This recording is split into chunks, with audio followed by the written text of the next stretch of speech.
Через студенчество светлую дату помнит с далеких времен.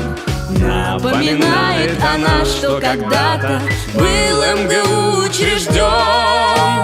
Так получилось, что день этот славный многим сегодня знаком. Праздник студенческий и православный связан с Татьяниным днем.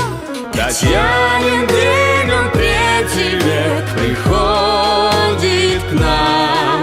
День праздника студентов всех и всех Татьян. Петр завещал быть Россией могучей, шел 18 век. К знаниям высшим впервые допущен русский простой человек. Помнят в России, как было непросто план воплотить наяву. Как из Архангельска шел Ломоносов с рыбным обозом в Москву. Татьянин день,